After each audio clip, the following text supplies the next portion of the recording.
A father's presence in the home is not just a luxury, it's a necessity. His absence leaves a void that no one else can fill, shaping a child's life with lessons of strength, discipline, and love that echo for generations. Dr. Warren Farrell, American political scientist and activist.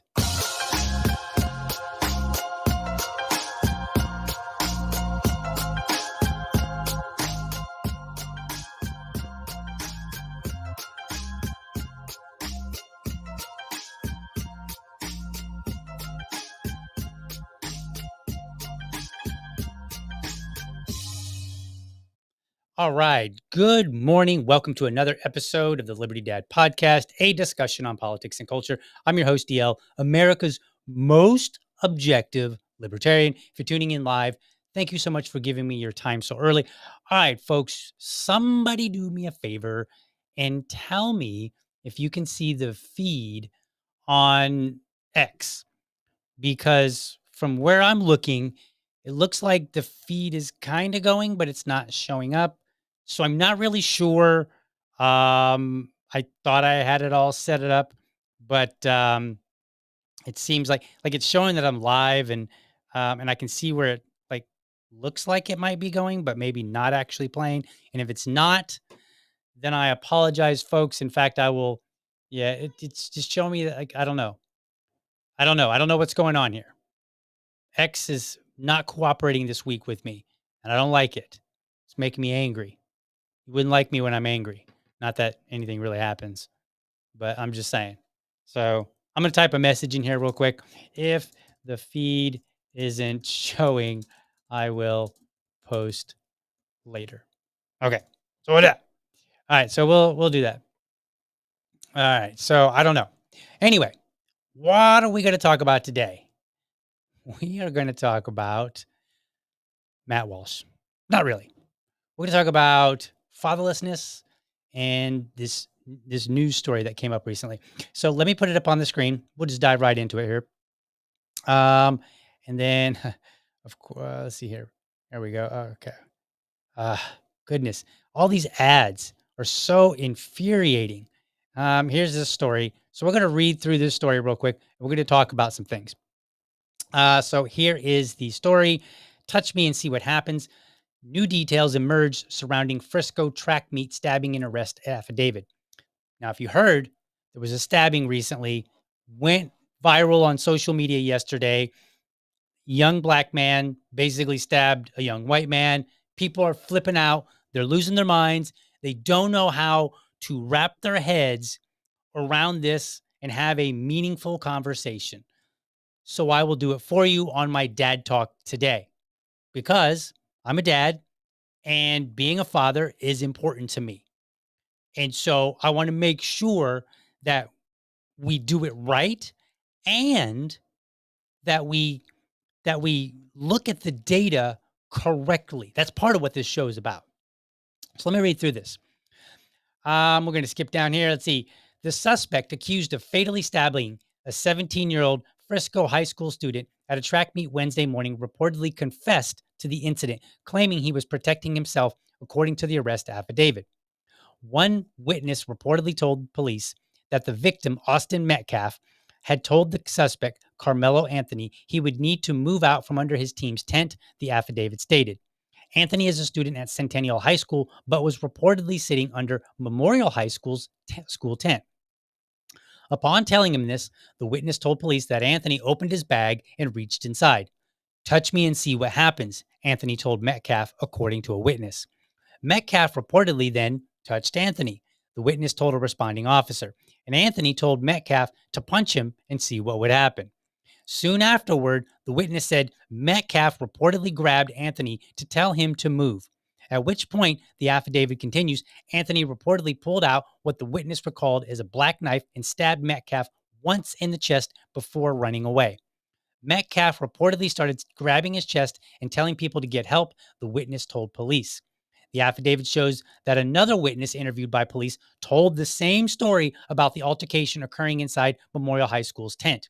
In the affidavit, the arresting officer says that when he found 17-year-old Anthony, he reportedly told the officer, quote, I was protecting myself, before the officer had even questioned him about the incident. As the officer was walking Anthony off the track, the suspect reportedly further said that Metcalf had, quote, put his hands on him, end quote. Anthony was then handcuffed, the affidavit reads. After another officer arrived, the arresting officer advised that he had alleged the suspect, that he had the alleged suspect, to which Anthony reportedly said, I'm not alleged, I did it. The officer also noted fresh blood on Anthony's left middle finger while he was in the back seat of the vehicle, the report detailed. The document states that Anthony also reportedly asked the officer if Metcalf was going to be okay while he was in the backseat of the vehicle. While being escorted to the squad car, Anthony asked an officer if his actions could be considered self-defense. Okay, so let me just stop here for just a second. I want to point out, I'm not taking sides here, but I want to point out, if you get arrested, shut up. Stop talking. Whether you did it or you didn't do it, doesn't matter. Anthony, I'm sorry, no, his name is Carmelo. Carmelo, you're talking too much. Like that, like whether you're guilty or not, you're talking too much. So I'm not taking a side here. There's an interesting video called "Never Talk to the Police." It's his lawyer. He's giving a speech to his I think he's a law professor, and he's giving a speech to his students. Go look that up and watch it. If you've not seen it, it's a phenomenal video. But he basically, the summary is, shut up. Stop talking to the police. Doesn't do you any good. In fact, it can make things worse for you. All right, let's continue on.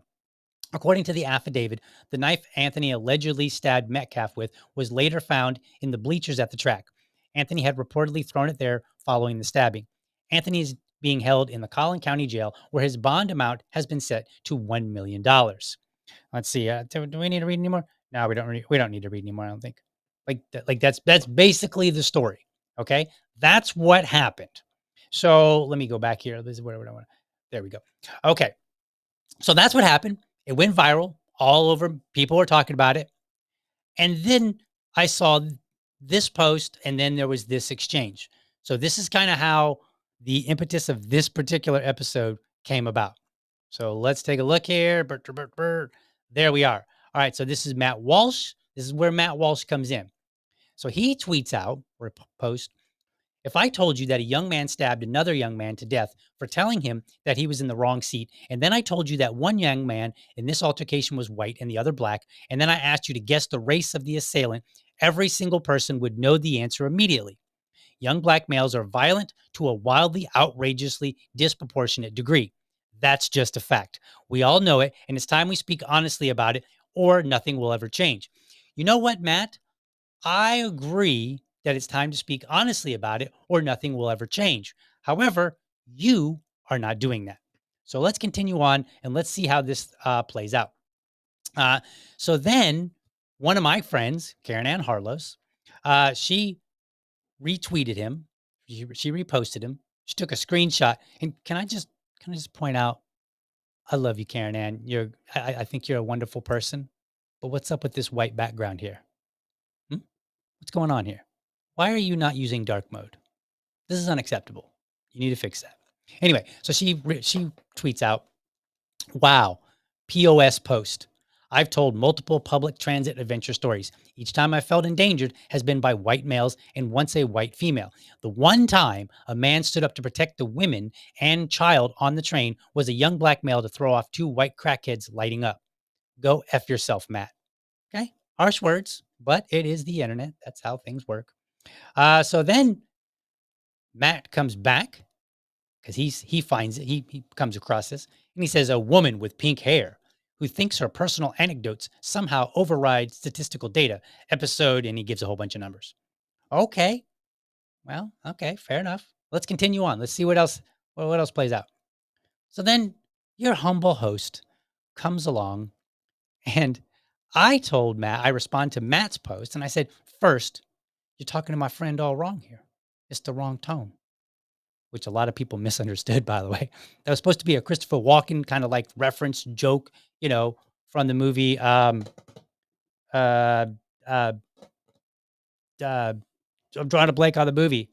It's I'll remember it later, probably after the show. Anyway, so then I go on and I say, second, perhaps statistical data show a higher percentage of violent young black males compared to young white males, etc. But then perhaps it levels out among racial groups when focusing on fatherless homes.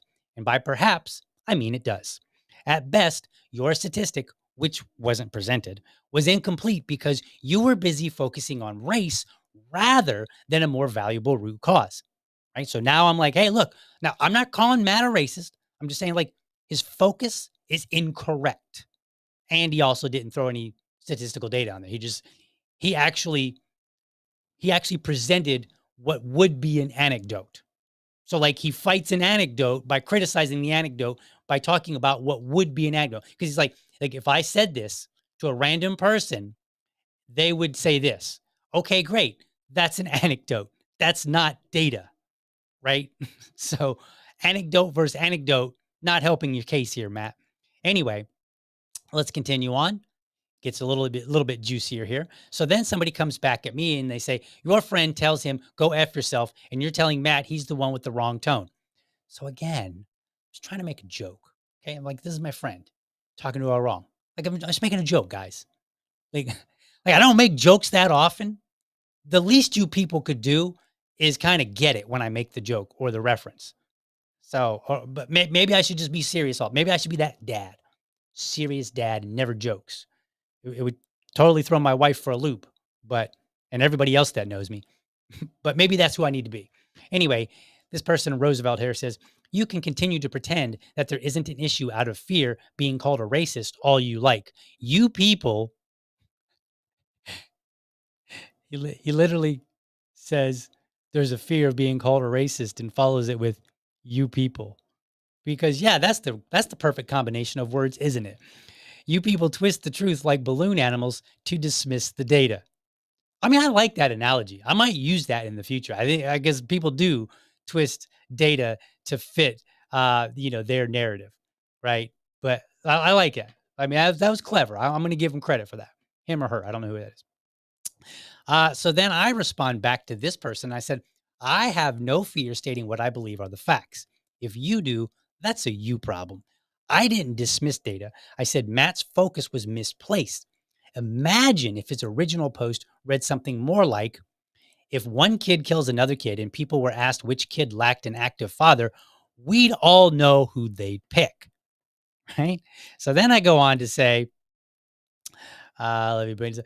I said, true, Black kids have higher rates of fatherlessness, but we see similar patterns of violence and suicide, drug abuse, and poverty from fatherless homes in other racial groups.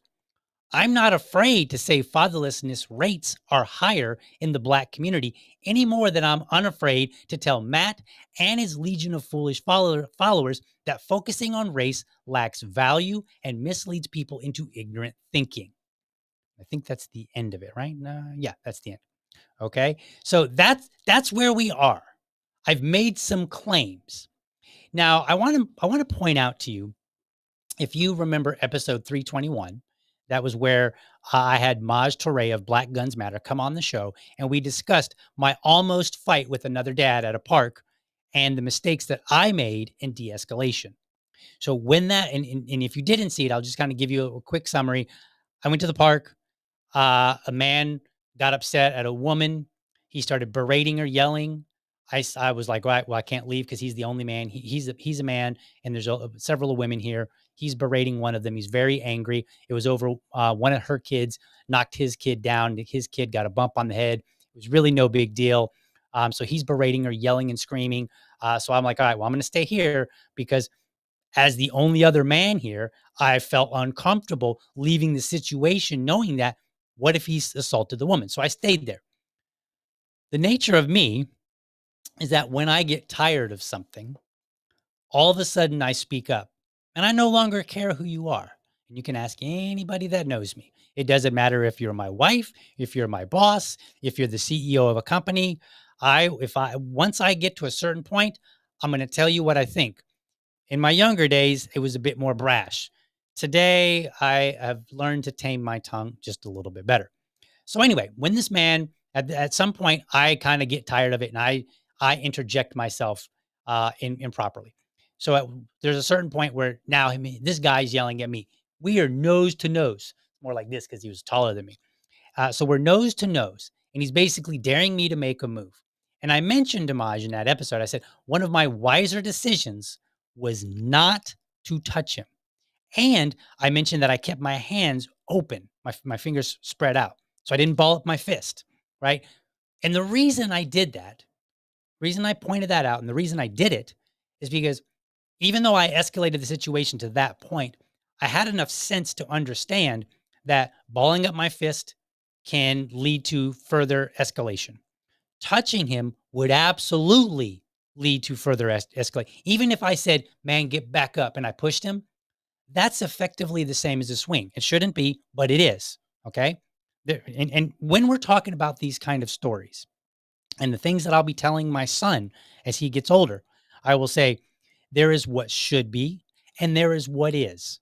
It should be that if I push a man and say, back up out of my personal space, it doesn't end in a fight. But in reality, in many cases, not all of them, in many cases, it will. And that's not limited to Black folk. That's white folk too. I assure you, I've done it with white folk and it has ended up in a fight. Okay. So, in that context, where two people are angrily yelling at each other, pushing somebody is a tantamount to taking a swing. Now, the question you might be asking is, should two teenage boys be capable of yelling at each other, maybe pushing each other, or even getting in a simple fist fight without serious injury? The answer is yes, they should be. However, in reality, and as Maz pointed out on my show, when two people square up on the street, they do not know to what degree the other person is willing to take the fight. And we've seen this. We've seen the videos.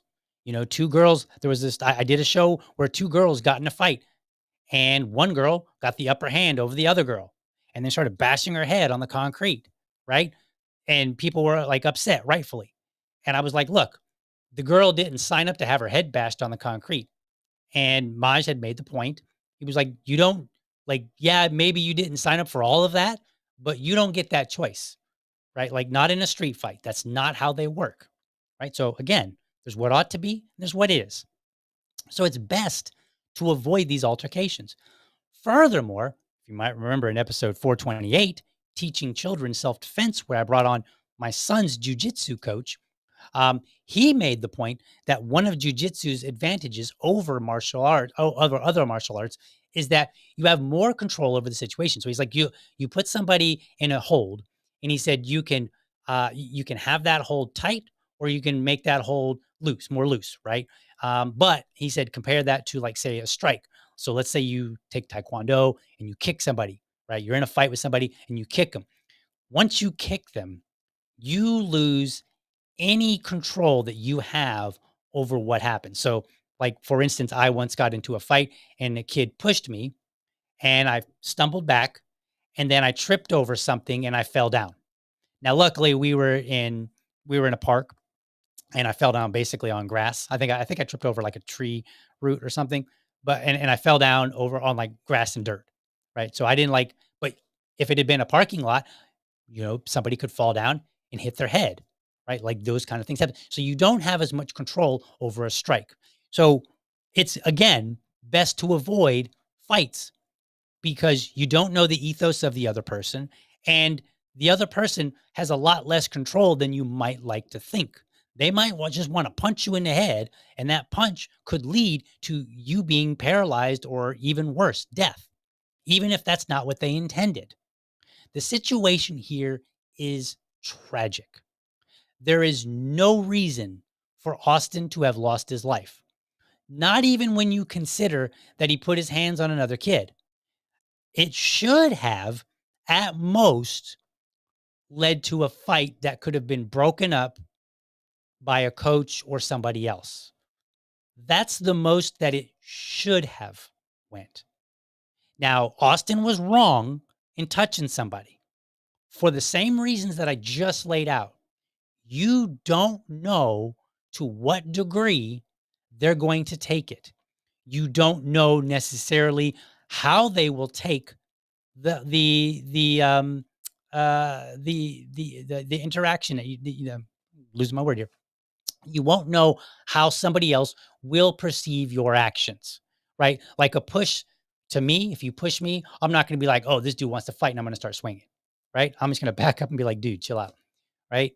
Like for me, a push isn't going to lead to that. For other people, it might.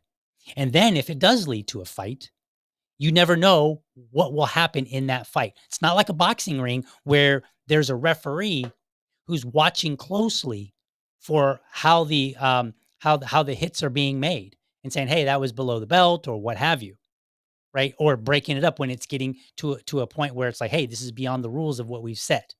It's not like that. In a street fight, basically, you should consider it as anything is fair game, right? Or anything could happen. Maybe that's a better way to put it. So now that we have an understanding of what happened, um, how does my claim about fatherlessness hold up with the facts? We're going to get to that in just a moment. First, let me hit the live chat, then we'll take a quick break, and then we'll find out because I think I think you are going to be enlightened. So let's take a look here. It still seems to be. It says the broadcast ended. That's just beautiful. So I apologize if you're watching this later on X. I apologize that you didn't get to watch it live. I will figure out what in the heck is going on with X Media Studio and its producer. I don't know what's going on. So let me see. Let's see here. Let's go over here. I don't see any comments regarding this particular story, but I do see that my VA lady pointed out Liberty Dad is 20 away from 500 subscribers on his YouTube and only 10 away from 100 followers on his Rumble. Get him over the hump by following on both platforms. If you don't, you hate the children. Fair enough. Fair enough. But yes, do get me over that hump on Rumble. Why? Because then I will be eligible to make some money. And when I make money, that means I could put more into this show and do even better. And who wouldn't like that, right? All right, so let's get to intermission here, and then we'll be right back. We will dive into this fatherlessness claim that I made.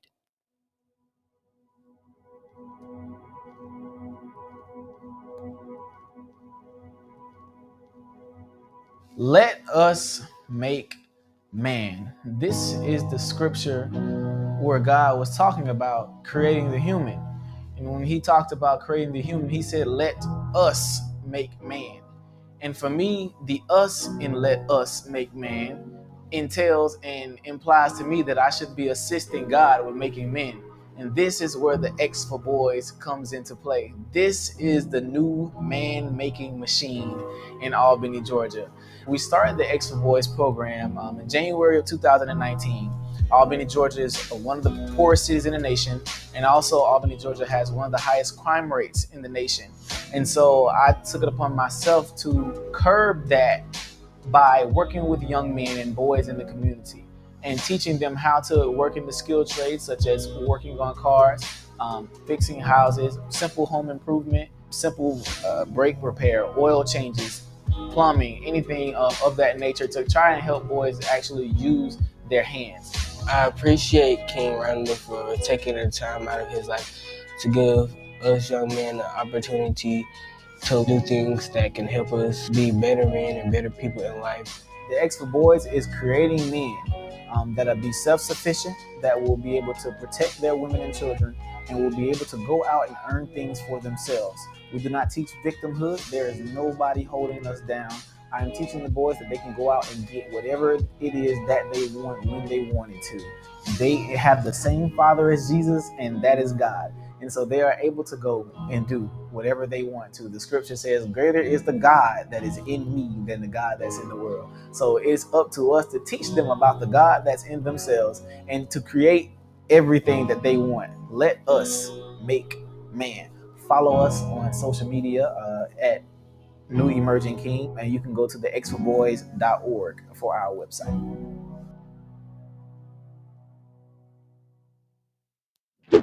Hey, Liberty fam, do me a favor. If you enjoy the show, be sure to hit the like and subscribe button to my channel. And for the really serious folks out there, I want you to hit that bell so that you never miss an episode. By the way, if you want to support the show, head over to libertydad.locals.com and sign up. For $5, you can be part of this show. There, I'll engage supporters of the show. We'll discuss topics that you want me to talk about, response videos that you would like to see, or anything related to the show. And I'll even have a monthly subscribers only episode. By the way, I'm always looking for dads to join me for Dad Talk. That's my series where I invite everyday dads on to talk about what's important to them in the context of being a dad.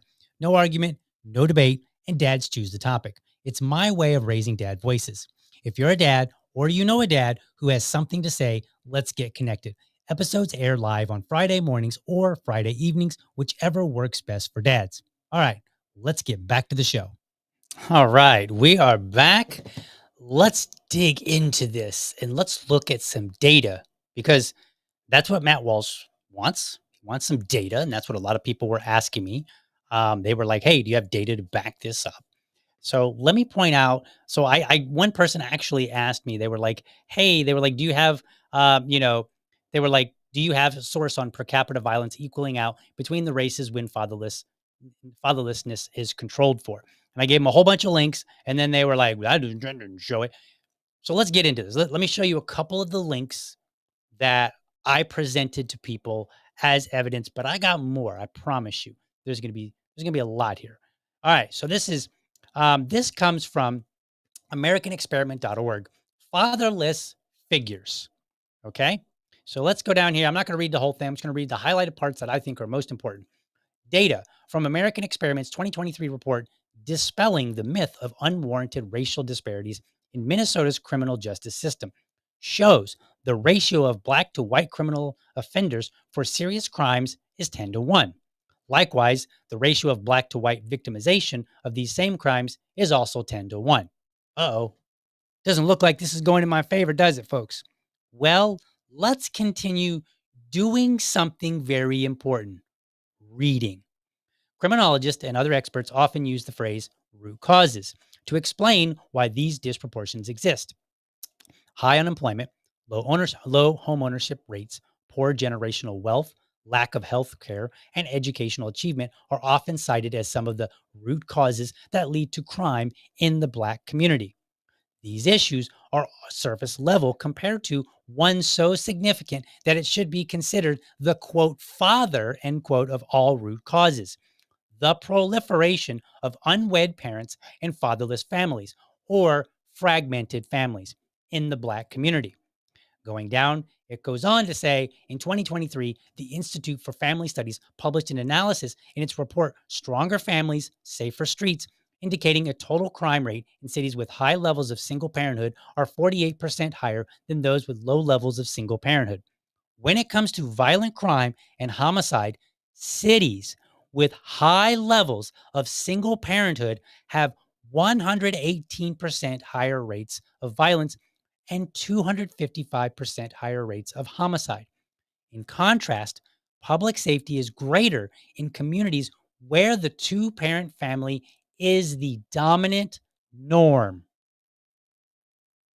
In his 2021 article, Fatherless Homes May Be America's Number One Problem, Dr. Tom Snyder concludes, quote, a child raised without a father is 5 times more likely to commit crime and be poor, 9 times more likely to drop out of school, and 20 times more likely to end up in jail or prison.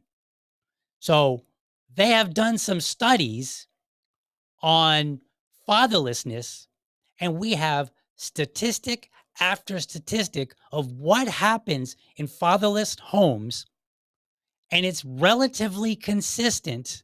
We'll get to that relatively remark in a moment. It's relatively consistent across racial groups. But what about some of those statistics? Let's take a look. So this one comes from America's First Policy Institute. I would think that right-wingers would be all about this one. America first. That's all y'all keep saying. America first, America first. Trump's doing everything. Okay, great. Since you're all about America first, here's a website literally in the name. Let's see what we get. Fatherhood and Crime, dated June 25th, 2024. See what they say. The United States has the highest rate of children in single-parent households of any nation in the world. Consequently, by the way, we also have one of the highest rates of incarceration.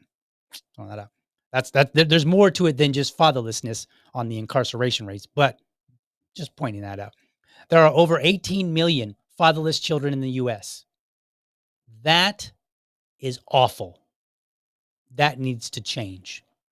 Fathers are absent from approximately 80% of single-parent homes. Fatherless families are more likely to live in poverty than that for married couple families. Fatherless children are more likely to abuse drugs and show signs of delinquent behavior. Okay, so these are just claims. So let's look at some data. Father absence is a predictor of violence, as a predictor of violence, is robust for both male and female violence. So now we can see that males who disproportionately commit crime compared to females, we see that the absence of a father in the home can predict violence. 70% of juveniles in state-operated institutions come from single-parent homes. 70%. Most adolescents who enter the justice system have suffered from parental abandonment, substance abuse, or a dysfunctional household. In a study of 75 juvenile delinquents, 66% experienced fatherlessness, 20% had never lived with their father, and 25% had an alcoholic father. It has been reported that fatherless children are anywhere from 3 to 20 times more likely to be incarcerated than children raised in dual-parent households. 71% of teachers and 90% of law enforcement officials state that the lack of parental supervision at home is a major factor that contributes to violence in schools. In a study of 56 school shootings, only 10 of the shooters, 18%, were raised in a stable home with both biological parents. 82% grew up in either an unstable family environment or grew up without both biological parents together. Some data suggest 72% of adolescent murders and 70% of long-term prison inmates come from fatherless homes. Children who feel closeness to their father are 80% less likely to spend time in jail. 75% of adolescent patients in substance abuse centers are from fatherless homes. Of America's roughly 2 million prisoners, over 800,000 are parents, and 92% of those are fathers. Around 2.7 million children have at least one parent in prison. Just let me are you seeing a trend here? Like, I get it. It doesn't say, hey, here's what we evaluated for fatherless homes in the white community. Here's what we evaluated for fatherless homes in the black community, but we're seeing a trend. No, but we do see a trend, a clear statistical data-driven trend, not data-driven, but data-backed trend of what happens when a father isn't in the home. Now, I provided other links, but it wasn't good enough for my fellow public school graduates. People insist on saying foolish things like black culture or blacks are violent. They want charts and graphs from a source that they deem worthy rather than to use their damn brains to draw a conclusion about what various data means. So we're going to do just that. I want to read you something. So have you ever heard of 5 whys? It is, if you haven't, I'm going to tell you. 5 whys, let me pull this over here so I can read it. 5 whys is a simple yet effective problem-solving technique used to identify the root cause of an issue by asking why 5 times. The idea is that by repeatedly asking why something happened, you peel back the layers of symptoms to uncover the underlying cause. It was originally developed by Sakichi Toyota and used within the Toyota Motor Company, Motor Corporation as part of their manufacturing process improvement. Here's how it works. State the problem, you ask why, you repeat that, then you identify a solution. For an example, my car won't start. Why? The battery's dead. Why is the battery dead? The alternator isn't charging the battery. Oh, why is the alternator not charging the battery? The alternator belt is broken. Why is the alternator belt broken? The belt wasn't replaced during the last maintenance. Why wasn't it? The maintenance schedule wasn't followed properly. Do you see how this works? You just ask why. You say, why is this? Why is this? Why is this? And then you get to an actual root cause. The number 5 isn't strict. It's more of a guideline. Sometimes you might find the root cause in fewer or more steps. The key is to keep digging until you hit something actionable. It's a practical tool for troubleshooting, quality improvement, or even personal reflection. Okay? So you can use this system of 5 whys. Like if you've ever heard of Lean and Six Sigma, they use it all the time.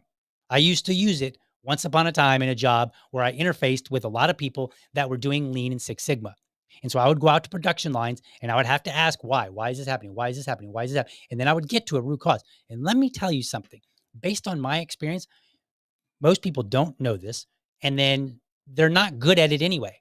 They're like, why is this happening? Like people will go, why is my car not starting? Oh, the battery's dead. That's a shame. And that's it. And they never go further to find out, why is the battery dead? Why did the alternator fail? Why this? Why that? And then get down to go, oh, this is a chain of events that started from me not maintaining my vehicle. And if I would only maintenance my vehicle properly, then I can cut off all of this chain of events. And then I don't wake up one day and I'm late for work because my car won't start. That's how the 5 whys works. So we're going to do that. I've got this cool video, 2 videos from Thomas Sowell. Now, I'm going to head off any arguments that I get because I get this all the time. Whenever I reference Thomas Sowell, it's usually left-leaning liberals, almost always. Left-leaning liberal people. They'll go, oh, you just chose a black guy because he said what you wanted him to say. And I'm like, how terribly racist of you. And they're always like, what? I'm not racist. Why? I believe in affirmative action or this or that, CRT, whatever, right? And they're sure that they're not racist. And I'm like, because your first instinct was to assume that I chose a black intellectual because he said what I wanted him to say, as opposed to I was instructed and learned. I wasn't personally instructed, but I learned from this black intellectual because that's actually the case. I've read a number of Thomas Sowell's books, and I have become well more enlightened on how to look at data, how to critically think about data and news stories and what they say because of reading from him. I have become a smarter and more intelligent person when it comes to dealing with facts and data because of Thomas Sowell. One of the other reasons that I like Thomas Sowell, especially in race relations, is he's like 93 right now. So, and I don't remember exactly when he was born. what date. I'm not going to try to do the math on live on the air, but he was born before affirmative action, before any of the policies from the 1960s, before CRT, before he was born in a time where if you wanted to be racist, you could totally get away with it. It might even help you. He was born in that time. The other person is Walter Williams. Now, both of them are economists. Both of them have written books and articles, and both of them were professors for economics, and I believe at prestigious schools. So they weren't like at some community college. I'm not dissing community college, but I'm saying like they were at colleges where you really had to know your stuff. You really had to be good to get that job. Okay. And they got those jobs at a time when it was not, it was okay to be racist. Like they had to fight their way up the ladder. In fact, Walter Williams, there's a video out there where he points out and he says, I'm glad I got almost all of my education before it was fashionable for white people to like black people, because then my C was an honest to God C and my A was an honest to God A. Right. So both of them basically echo the same thing. So let's watch this video. This video is back when he was on William F. Buckley's show, and he's debating a feminist. And we're going to start by learning about how do we understand and start peeling back some layers. So let's play that video, and we're going to learn some cool stuff. I would like to, for a moment, ask you some questions about the economics of job getting in terms of the blacks versus the whites. It is clear from these figures, as indeed I think it's clear to most of us from what we see, that there is a discrimination against blacks and against women in our present system. Since not all blacks will be superior, how would you try to even that out so that there would be some equality of job opportunities? Yeah. So you can tell this video is old because she's like the blacks, and not all blacks will be superior. Like these are things you could never say today, but she said them, and that's fine. Like I just think it's funny. There's no problem here. Let's continue. I'm sorry you missed the earlier part of the program when I pointed out that where you find people not represented evenly, that does not show the institutional effect, because almost nowhere in human affairs do you find people evenly represented. If you compare. Okay, so I want to stop right here. So what, and he's talking about a concept, and it's related, not exact. So what he's saying is, when you look at outcomes and when you look at what happens with different groups, you don't find evenness, right? So when people look and they go, oh, can you show that fatherless homes results in the same exact percentages in white homes as they do in black homes? The answer is going to be no. And the reason is because it's not just that one factor. That happens to be a major factor, as we're going to learn here in just a moment, but it's not the only factor. And so there are a myriad of things that are all playing a role in the outcomes that we see in various groups. So the number one thing that you got to come to the table with is you got to understand, and conservatives generally are good at this. It's liberals who tend to not be so good with this, because they want to see like how many women are in CEO jobs, how much are women getting paid compared to men, blah, blah, blah, right? So they're looking for exact or relatively exact outcomes. And when they don't see it, they automatically jump to, oh, it must be an institutional problem. And Thomas Sowell's pointing out, no, that's not true, because nowhere in human affairs do you actually see that. So let's continue. Yeah, comparable people with respect to age, with respect to education, etc. You get a totally different picture, both with respect to blacks and women. Now, the figures that I saw, for example, showed more recently that if you take black families where the husband and wife are both college educated and compare them to a white family where the husband and wife are both college educated, the black family is now earning $2,000 a year more. Wait, what? What did he just say? He said, when you compare black families where both parents are college educated against white families where both parents are college educated, the black families earn $2,000 more. Now, this is in like 1970 something. So the numbers will probably be much different now. But think about that for a minute. Like, this has been an argument from black community in some cases, and also liberals, to say, hey, like black people are earning less, so it must be racism. And Thomas Sowell says, nah, when you look at the data, actually what you find is that they make more money. And he's made this point about women as well. In fact, let's continue. The problem is that very few blacks fall in that category. Okay, so this is another great point, is that very few blacks at the time fell into this category of college-educated two-parent homes of the data that he was looking at. The same goes here, right? The difference between the number of black families that have a father in the home and white families that have a father in the home is drastically different. So it's going to really skew the data. That when you compare category for category, then we're talking about getting people a decent education. But you would also have to agree that generally speaking, women are paid less, for example, for the same jobs as. Okay, so now she's getting to a hot button here. Now, and we'll bring this, I'm going to tie this into this particular story and fatherlessness. But she's pointing out that whole trope of women make less than men.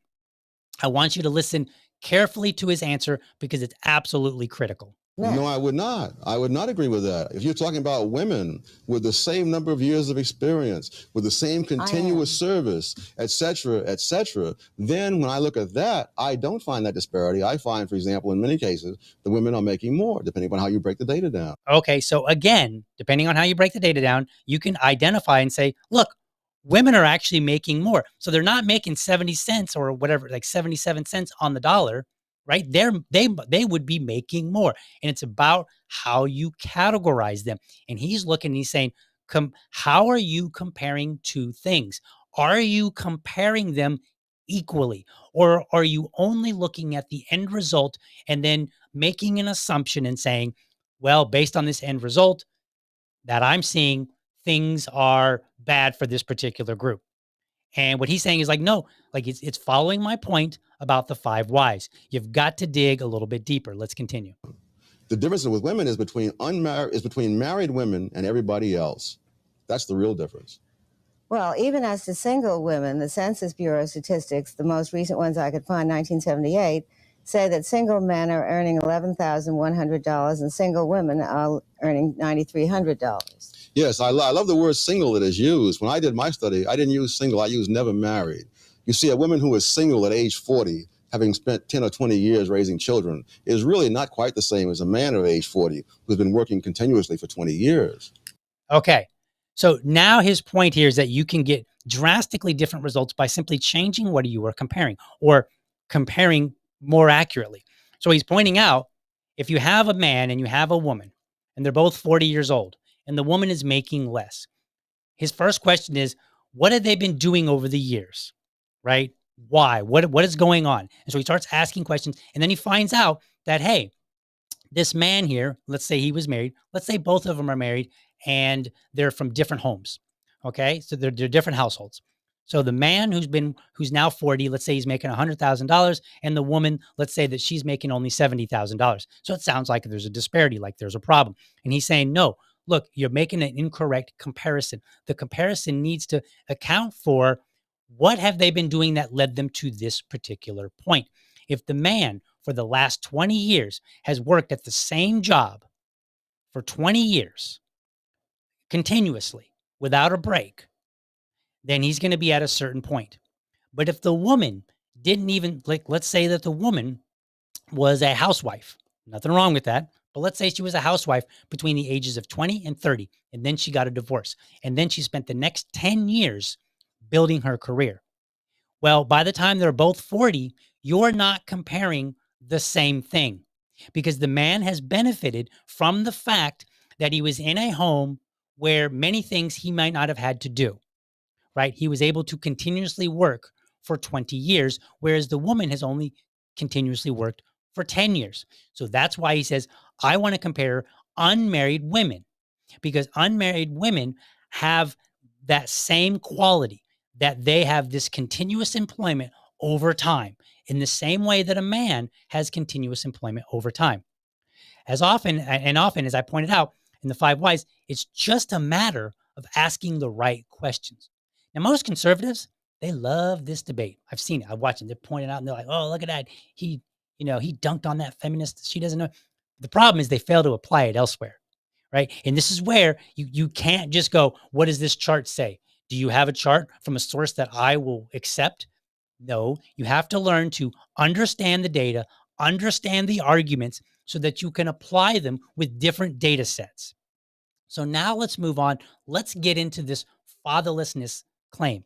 So let's play this second video, also from Thomas Sowell. It's a little bit later in his years. I think it was like maybe 10 years or 15 years ago. Quote, Black Americans, a group often identified as beneficiaries of the welfare state in America, made considerable economic progress in the 20th century. Fine, of course, but much, if not most. This is the thing with you. The dependent clause is where the sting is. But much, if not most, of this progress was prior to the massive expansion of the American welfare state, close quote. That is so I want to say counterintuitive, because we hear so much about African-American progress since civil rights and the establishment of the welfare state that it really has become a kind of American intuition. Explain yourself, Dr. Sowell. Well, as of 1940, 87% of Black households were in poverty. Over the next 20 years, that declined to 47%. This is all prior to the civil rights laws, prior to the social welfare policies of the Johnson administration. Over the next 20 years, it fell an additional 18 points. But that was just the same trend continuing at a reduced rate. Okay, so let's pause here. I want to point out something. In like 1900, like I think it was like 1902, in Oklahoma, a man went and settled into an area, and he ended up creating what is now known as Black Wall Street. This was a time, or not a time, but this was an area where prosperity for the Black community in that particular area was very, very high. They were doing very, very well. It unfortunately ended up where there was an altercation that led to a huge riot, and effectively the white people in that area basically burned it to the ground. Okay. And they never really recovered. This was in 1900. And so what Thomas Sowell is pointing out, he's saying that prior to the 1960s, where we had a slew of civil rights policies and affirmative action and all these other things go into place to quote unquote help Black people, we see that there was a trend, an upward trend in incomes and prosperity and wealth in the Black community. We can go back and we can look at them. I've pointed out in a past episode, I talked about the M Street School in Washington, D.C., which operated for like 80 years. And they consistently put out high quality students, despite the fact that they were underfunded compared to their white counterparts. And in some cases, they actually outperformed their white counterparts. So again, this was all back during a time when racism was acceptable. Now, I'm not making the argument that we should go back to a time where racism was acceptable, but I'm getting to a point here, and we're going to address this. But I want to make sure that you understand that prior to the 1960s, as Thomas Sowell is pointing out, there was an upward trend, and that trend continued after the 1960s policies. And this upward trend was wealth and prosperity in homes. And the two-parent home was more consistent then. Let's listen.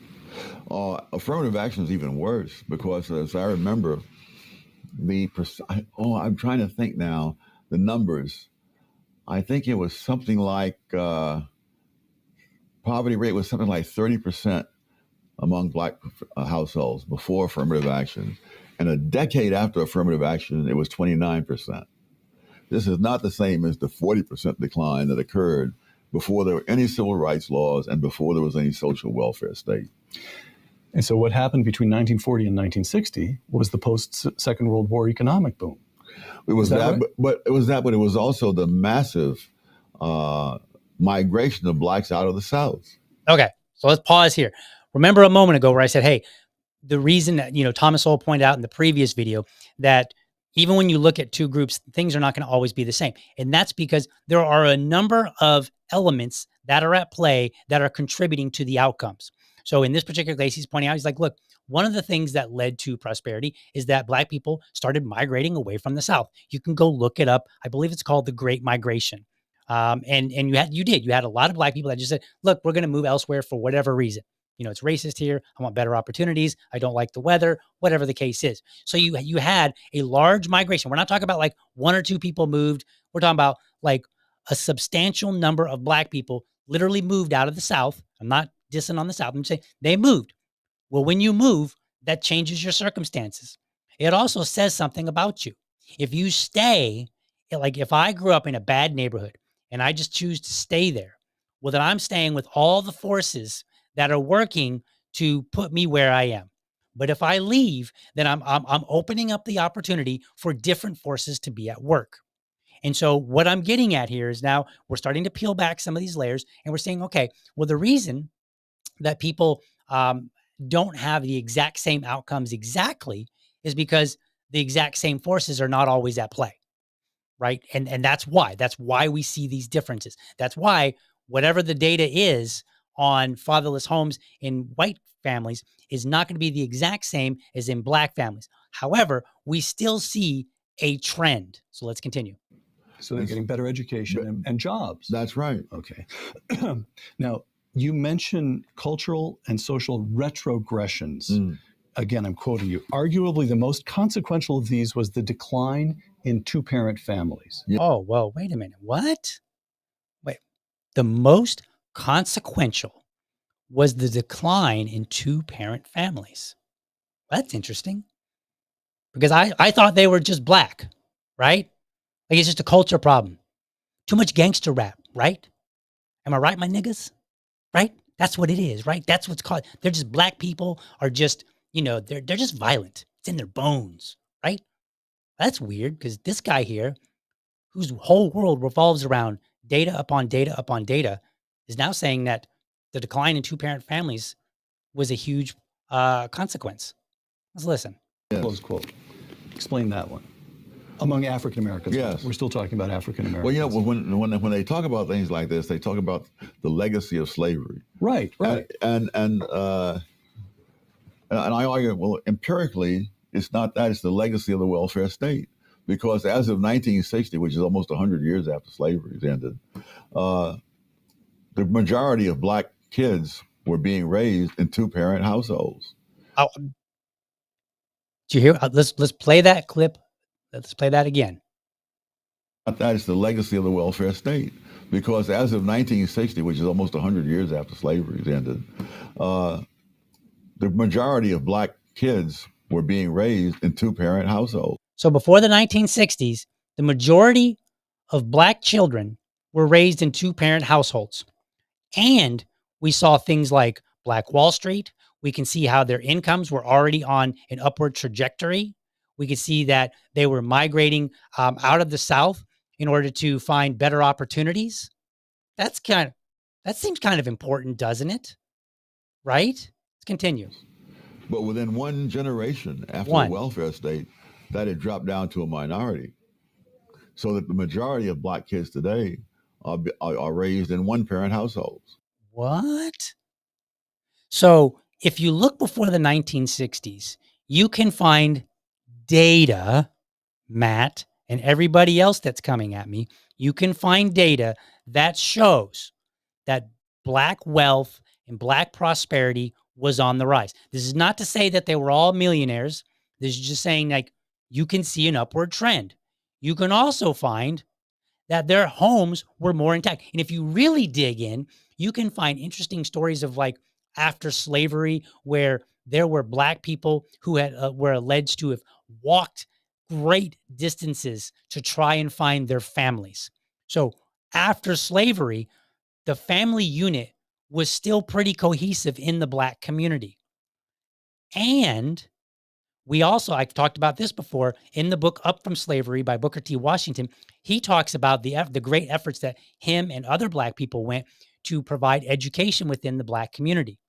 And there was a thirst, a desire for education. And they went and did great. Like they built their own schools from scratch, which they had to use bricks to do.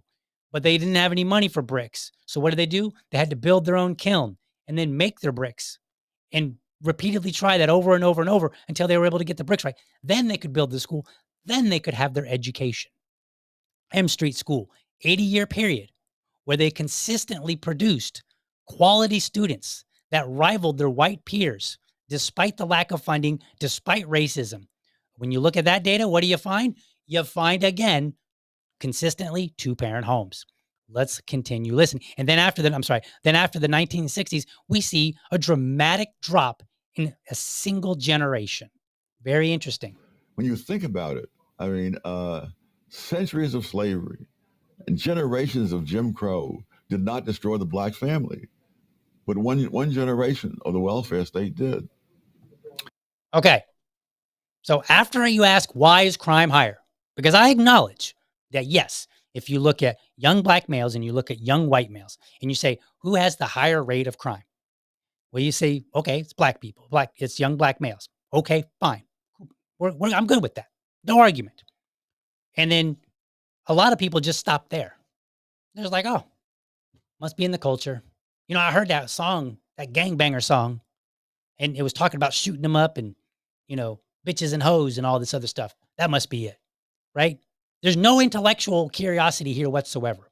But then if you apply the 5 whys and you start asking, you say, why is crime higher?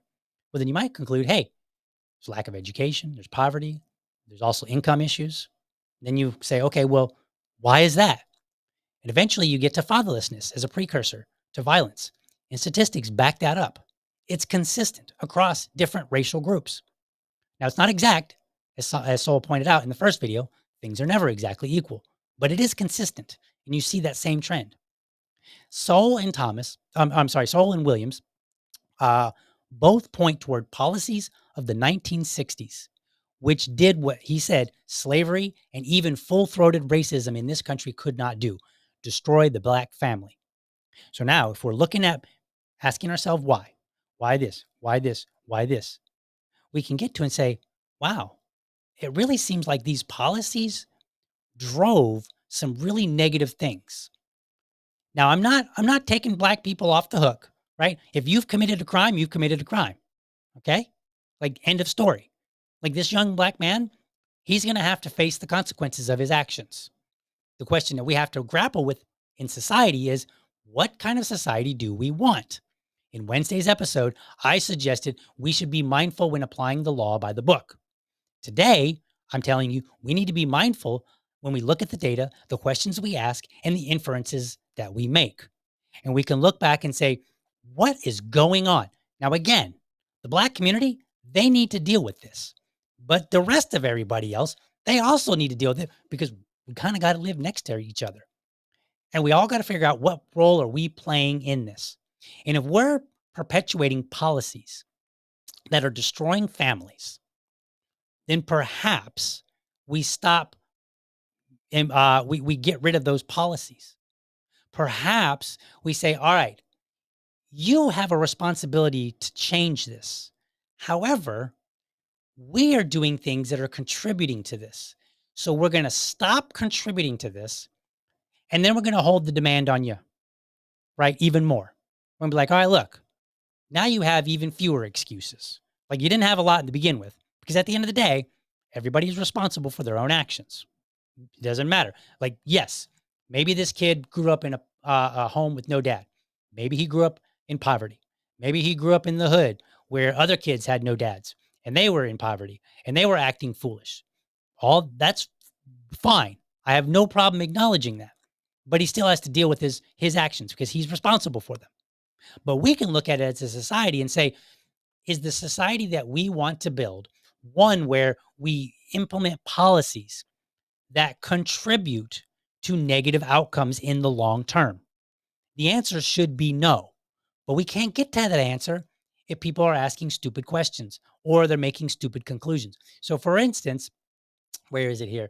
Somebody just like during the show, I just happened to notice it. They came back, and I'm going to point this out.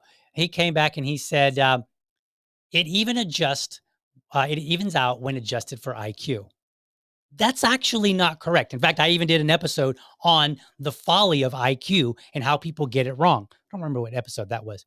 But here's why it doesn't work.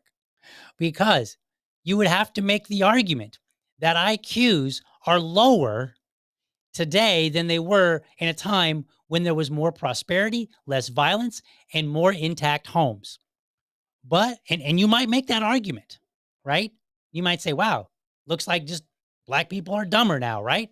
No, because then you do the 5 whys and you go, well, okay. And I don't know if that's the case. I don't have the data to look at and say what were IQs in the black community prior to the 1960s, what they are now. But let's just assume that you had that information. So then you still do the 5 whys and you say, why is that? And you might go, oh, look, people aren't going and getting their education like they once were. People aren't being studious. They're not taking care of their homes. They're not delaying gratification. They're not doing all these things. Why aren't they doing this?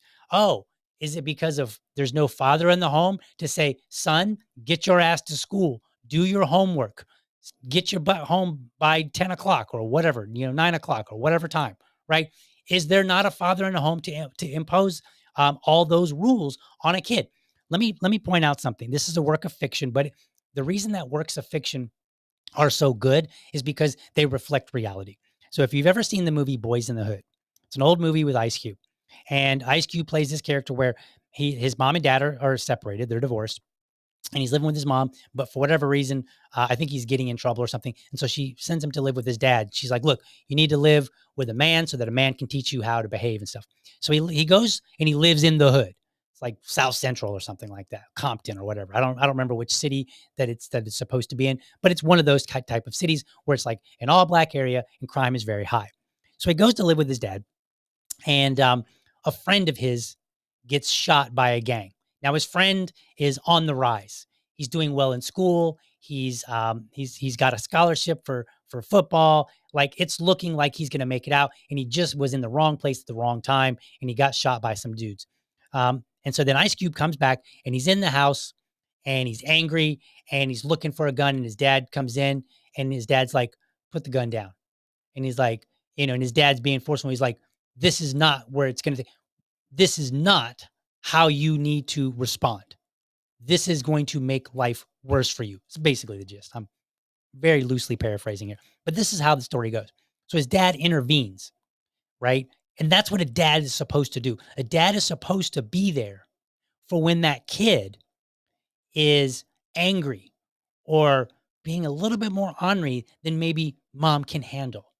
I know people aren't going to want to hear that, but the truth of the matter is dads play a vital role in the house, a vital role. And so if we're doing anything in society that disrupts that role, we need to stop. We still need to hold people accountable, right? We need to tell people like, look, if you have a child, man up, take care of your child, be present. Don't care what excuse you have, make it happen. It's why everybody on Wednesday, or actually it was Tuesday, but on Wednesday when I did the episode, it's why everybody on Tuesday was in support of the black guy in Georgia who left his 1-year-old, 6-year-old, and 10-year-old at McDonald's while he allegedly went and got a job or was having an interview. And everybody, like half the internet was in support of him. A football player, which I don't remember his name, he started a GoFundMe, raised like $30,000-$40,000 for the man. And then it turned out that man was not quite so forthright.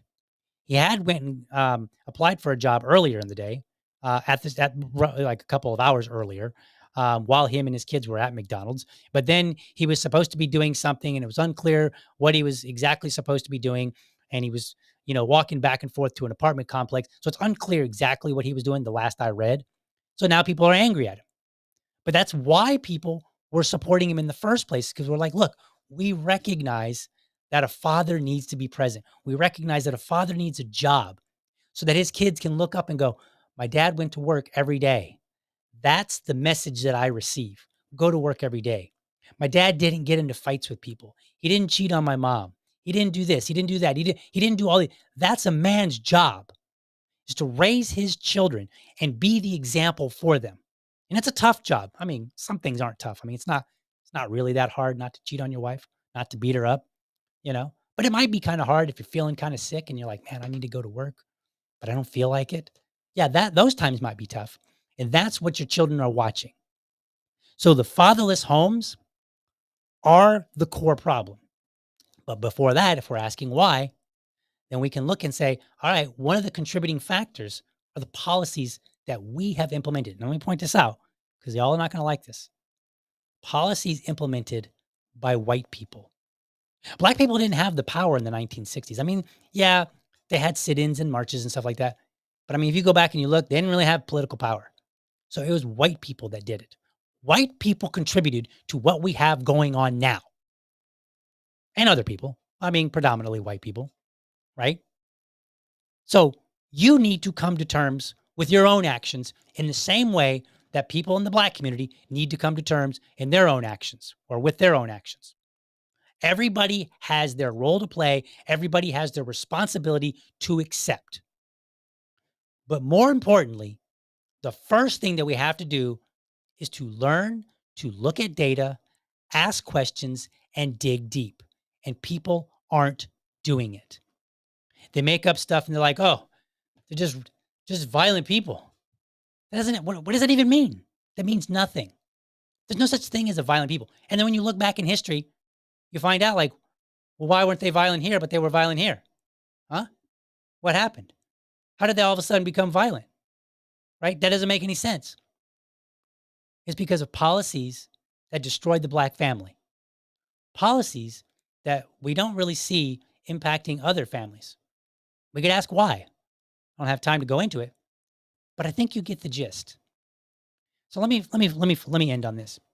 Is Matt racist? No, I don't think he's racist. Is he race baiting? Yes. Might be unintentionally, but yes, he's race baiting because he's not digging deep enough and saying, what is the core problem that really needs to be addressed? You can't address Black people are violent. There's nothing to address there. I want you to think about it. If I go to the Black community and I go, the real problem in your community is y'all just violent. And what happens next? Are they just going to be like, wow, this kind of off-white guy he just enlightened us? You think that people in the Black community don't know that there's an excessive amount of violence? Do you think they're that damn dumb? Or maybe you're just that damn dumb. Maybe that's what it is. Anyway, folks, let's look at some comments here. Let's see. I like this, Keith. Tom could do a voice acting role. Well, yes, he's got a wonderful voice for acting and for reading and for anything else. A voice made for radio. But I think he's like 93 or 94. Pretty sure that's not going to be happening. My VA lady responded to Keith and he was like, hey, what did I miss? And she's like, Matt Walsh being a douchebag. Basically, that's a nice summary. All right, folks. I think that's the end of the show that we've got for today, ending kind of on time. Not too bad, doing a little bit better here. I will see you guys Monday. We'll be back at it with another bill review. And we'll see what we come up with. But for now, have a great week or end of the week. Have a great weekend. Thank you for watching, and I hope you found this episode informative and inspiring. Be sure to catch me Monday through Friday, 7:30 a.m. for an informed discussion on politics and culture. Make sure that you're subscribed to my YouTube channel, or if you prefer my Rumble channel, you can go to youtube.libertydad.com or you can go to rumble.libertydad.com. While you are there, let me know how I'm doing by leaving me a comment. You can also become part of the community by heading over to libertydad.locals.com. Remember, if you're a champion of liberty, your business is people and your product is liberty. I want you to have a great week. Catch you next time. But for now, I'm out.